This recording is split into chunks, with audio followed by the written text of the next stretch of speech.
para a leitura do Santo Evangelho, na qual vamos meditar. Vamos ouvi-la em pé, quem puder.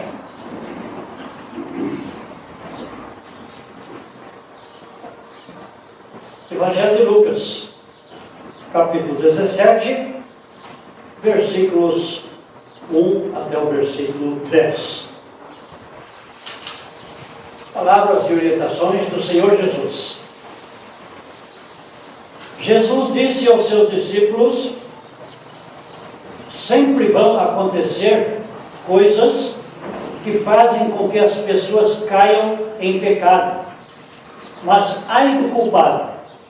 Seria melhor para essa pessoa que ela fosse jogada no mar com uma grande pedra de moinho amarrada no pescoço do que fazer com que um desses pequeninos peque. Tenha cuidado. Se o seu irmão pecar, repreenda-o. E se ele se arrepender, perdoe. Se pecar contra você 7 vezes num dia, e cada vez vier e disser, me arrependo, então perdoe. Os apóstolos pediram ao Senhor, aumente a nossa fé.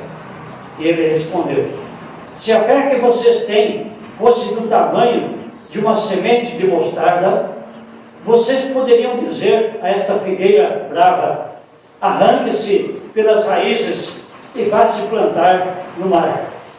E ela obedeceria. Jesus disse, façam de conta que um de vocês tem um empregado que trabalha na lavoura ou cuida das ovelhas. Quando ele volta do campo, será que você vai dizer, venha depressa e sente-se à mesa? Claro que não. Pelo contrário, você dirá, prepare o jantar para mim, ponha o avental e me sirva, enquanto eu como e bebo. Depois você pode comer e beber. Por acaso, o empregado merece agradecimento porque obedeceu às suas ordens? Assim deve ser com vocês. Depois que fizerem tudo o que foi mandado, digam, somos empregados que não valem nada, porque fizemos somente o nosso dever. Deus abençoe essas palavras em nossa mente, nos orientando e guiando pelo poder e ação do Espírito Santo que mora em nós. Pode sentar-se.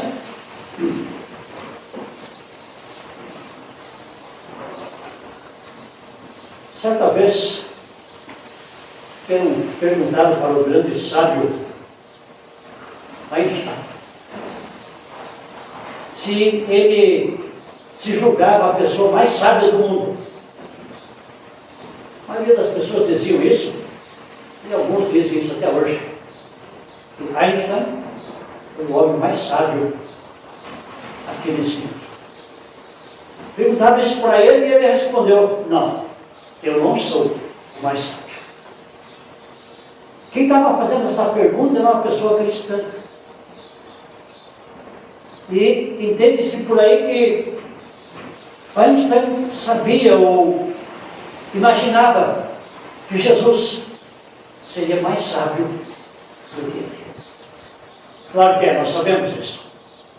Mas para Einstein, que não era ainda um cristão, pelo menos supostamente não, mas mesmo assim ele reconhece, não, eu não sou o mais sábio deste mundo. Aqui no mundo existe alguém mais sábio do que eu. Talvez ele estivesse pensando em Jesus. E Jesus, que é Deus, é claro, por isso ele é o mais sábio, ele orienta a nós, aos seus discípulos, seus apóstolos, que por sua vez nos orientaram escrevendo aqui estas passagens e outras mais. Dizendo que aqui neste mundo sempre acontecem coisas que vão fazer com que as pessoas caiam da fé, pequem e assim por diante. Não é raro, ou sempre acontece, isso que podemos perceber por aí. Pessoas dizendo, eu não vou na igreja porque os cristãos não dão um exemplo de fé, um exemplo de amor, como falam, como pregam. Ou fulano vai na igreja e age assim, assado, enfim, é um péssimo exemplo, por isso eu não vou na igreja. São pequeninos na fé, que tropeçam olhando para exemplos de pessoas que se dizem firmes na fé, que se dizem fiéis a Deus.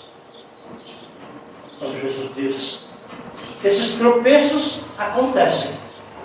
Pessoas caem da fé pelo mau exemplo de outros que se dizem cristãos maduros.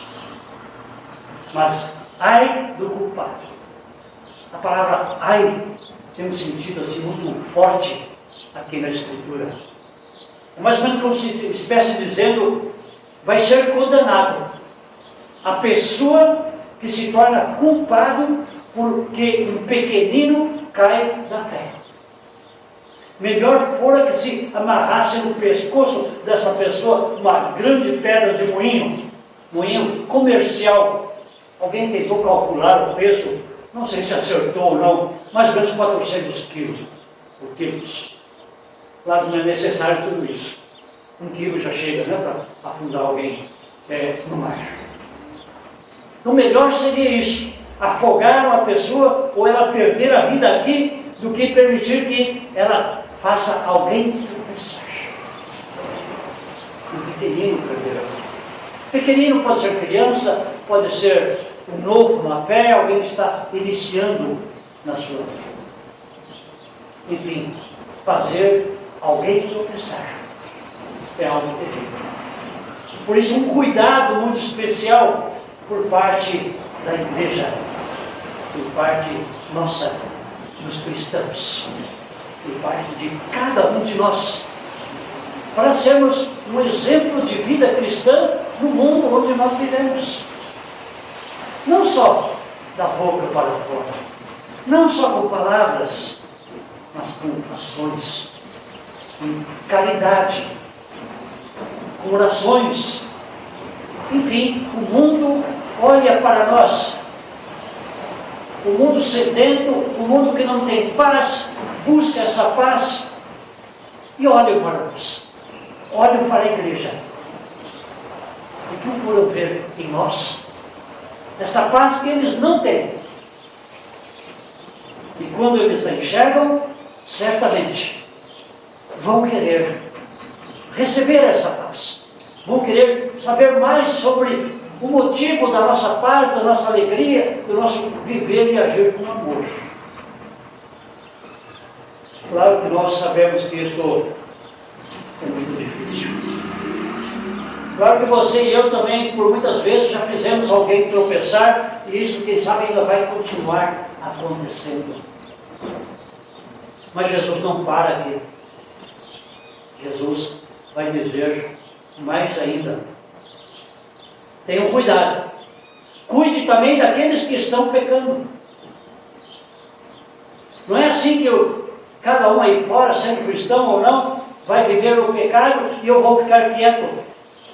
Se alguém vive no pecado, ele precisa ser corrigido. E nós que somos espirituais, que temos fé, precisamos enxergar isso e corrigir esse irmão, essa irmã que está pecando. Isso pode acontecer comigo também. Alguém pode ver o meu erro, o meu pecado e me corrigir. Não é assim que eu não tenho nada a ver com o meu irmão. Ele que se vire, ele que faça o que ele quer. Eu não quero me meter na vida dos outros. Não é assim.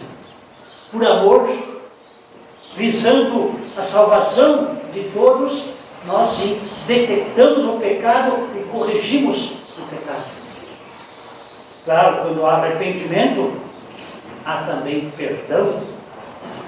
Por isso, então, Jesus vai dizer: se alguém vier a você durante o dia 7 vezes tendo errado, tendo pecado contra você, e pedir perdão, arrependido, perdoe. Outra coisa muito difícil.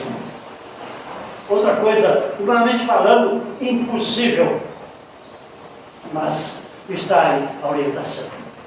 E o número 7 não quer dizer apenas 7 vezes. Outro lugar, no Bíblia, vai falar 70 vezes 7. significa perdoar sempre. O número 7 é o número completo, é o número de, perfeição.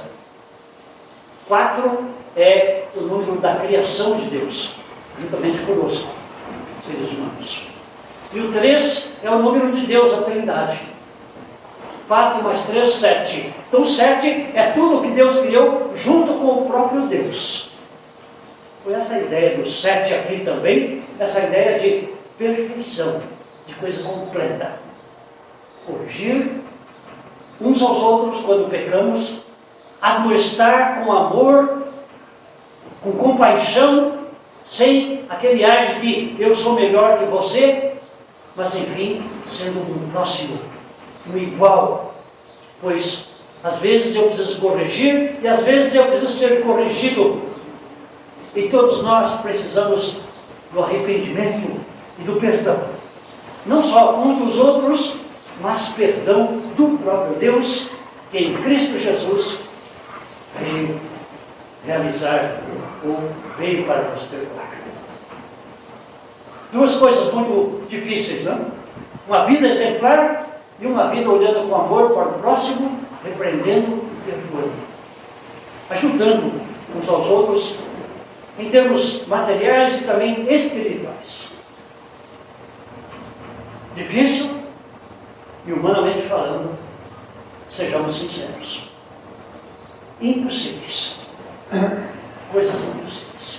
É por isso que os apóstolos, na sequência, no versículo 5, vai pedir ao Senhor, vai pedir para Jesus, aumente a nossa fé.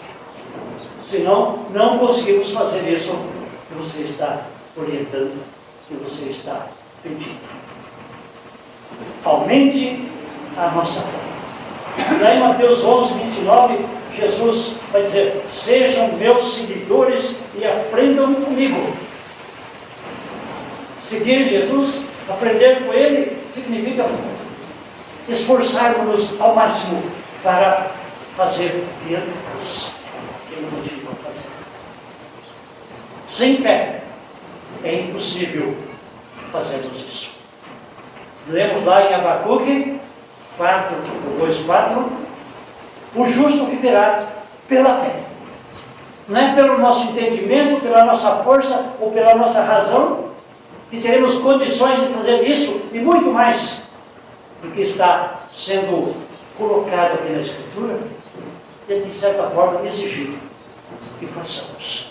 Santos sereis, diz o Senhor, porque eu sou santo, diz o nosso Deus.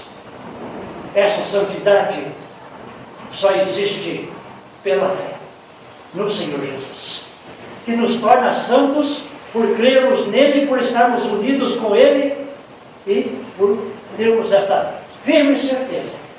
Jesus paga a nossa culpa. Jesus nos perdoa, Jesus nos torna santos e assim movidos pelo seu amor, nós então temos condições de, pelo menos de forma ainda que imperfeita, fazermos aquilo que Ele espera de nós. Vivemos neste mundo sem causar escândalos a tal ponto de fazer alguém perder a fé. Viver aqui neste mundo olhando uns para os outros com amor, repreendendo, corrigindo, perdoando ou sendo repreendido, sendo corrigido e também perdoado. Aumenta-nos a fé. Diz os apóstolos, ou pedem os apóstolos ao Senhor. Este deve ser sempre o nosso pedido novamente. Aumenta a nossa fé. Mas o que é a fé, afinal? Existe fé grande, fé pequena, fé poderosa ou fé fraca? Podemos dizer que fé é fé. Não existe meia fé. Ou a pessoa tem fé ou não tem fé. E isto nos consola. Porque se tivermos fé, diz Jesus, como um grãozinho de mostarda. Você não conhece grão de mostarda nas floriculturas aí, nos lugares onde vende produtos de colônia? A gente compra sementes de hortaliças. Lá existem vários tipos de semente. Vamos pegar a semente de repolho, que é muito pequenino. Se tivermos fé do tamanho de uma sementinha assim, diz Jesus, vocês poderiam dizer, esta figueira brava, uma árvore com raízes muito profundas, arranque-se daí e plante-se ao mar ou no mar, e ela vai obedecer vocês. Isso significa que a minha fé, a fé dos apóstolos, não é nem do tamanho de um grão de mostarda ou de repolho. Mas é fé. É fé que nos mantém firmes, unidos como povo de Deus. É uma fé que, tendo a ação do Espírito Santo, nós nos encontramos sempre de novo para louvar o nosso Deus, para agradecer, para buscar mais fé, claro, e enfim, orientação e forças, a força que vem dele mesmo, para vivermos aqui neste mundo de acordo com o seu querer. Claro, de forma ainda que imperfeita. Mas também, firmados na fé, nós temos a humildade suficiente para reconhecer nossa fraqueza e nossos erros e voltarmos sempre e novamente aos pés da cruz de Jesus, onde encontramos perdão, onde encontramos alívio, onde encontramos alegria, paz, coragem de sairmos desta porta e aí fora, aonde estivermos, vivemos uma vida exemplar para quem pudermos ver. Vivemos uma vida também que vá ao encontro do pecador que não se arrepende, uma vida prontos para perdoar quem nos ofendeu. Não é preciso uma fé para mover árvores de um lugar para o outro. Jesus tinha essa fé. Jesus fez o mar se acalmar. Jesus fez uma figueira secar, pois ela não estava dando fruto.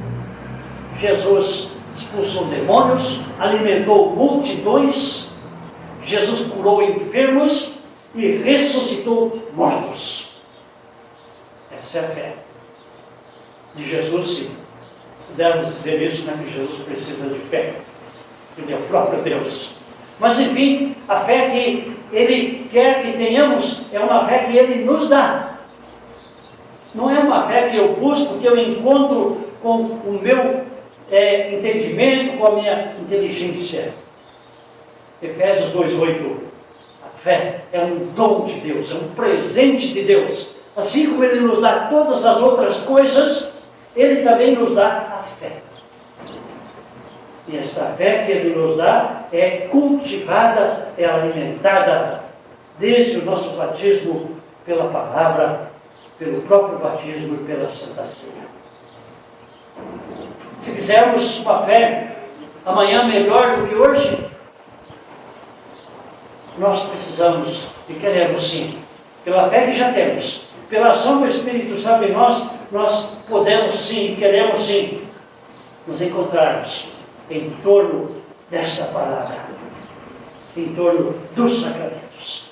Pois assim não só permaneceremos na fé que já temos, mas amanhã teremos também fé do tamanho suficiente para podermos viver como Deus espera que vivamos. Sendo luz aqui neste mundo, amando o nosso próximo como a nós mesmos, ou amando como Cristo Jesus nos amou. Finalizando, ele vai dizer que a partir do versículo 7 até o versículo 10, sobre o trabalho do servo, que tendo um patrão, vai servir o patrão o dia todo lá no seu trabalho, no campo, ou cuidando das ovelhas, do gado, e vai chegar em casa e ainda vai servir o patrão na cozinha, no jantar. Só depois ele vai sentar, comer e beber. E então Jesus conclui dizendo: assim também é com vocês. Somos empregados, ou depois de fazermos tudo, dizer somos empregados, que não falemos nada, porque fizemos somente o nosso dever. Claro que somos pessoas importantes perante Deus. Claro que Ele olha com muito amor, com muito carinho para cada um de nós e quer nos guardar na fé. Mas Ele quer mostrar também que tudo que fazemos, tudo que somos e tudo que temos aqui neste mundo é por Sua graça, por Sua dádiva e por Seu grande amor. Nós somos servos do Senhor Jesus. Não temos o direito de dizer para Ele o que Ele deve e o que Ele não deve fazer. Mas Ele sim, diz isso para nós. E quando Ele diz para nós ou nos ensina o que devemos fazer e o que não devemos fazer, com certeza Ele, como nosso patrão, nos dá todas as condições para fazermos o que Ele quer que seja feito através de nós, a sua igreja neste mundo. Por isso Jesus também vai dizer: não tenham medo, pequenino rebanho. Eu venci o mundo e vocês unidos comigo são mais que vencedores. Não tenhamos medo do mundo que nos ataca, do mundo que se escandaliza quando não deveria se escandalizar. Não tenhamos medo do diabo, do nosso velho homem, mas sim, com esta fé que você tem hoje, com esta fé que eu tenho hoje, que nós temos, com essa fé que pode ser diferente amanhã, nós somos mais que vencedores. E o justo vive pela fé. 1 João, capítulo 5, versículo 4 diz: com a nossa fé, conseguimos a vitória sobre o mundo. Fé que Jesus nos dá, fé que Jesus alimenta, fé nele mesmo, como nosso Senhor e nosso Salvador.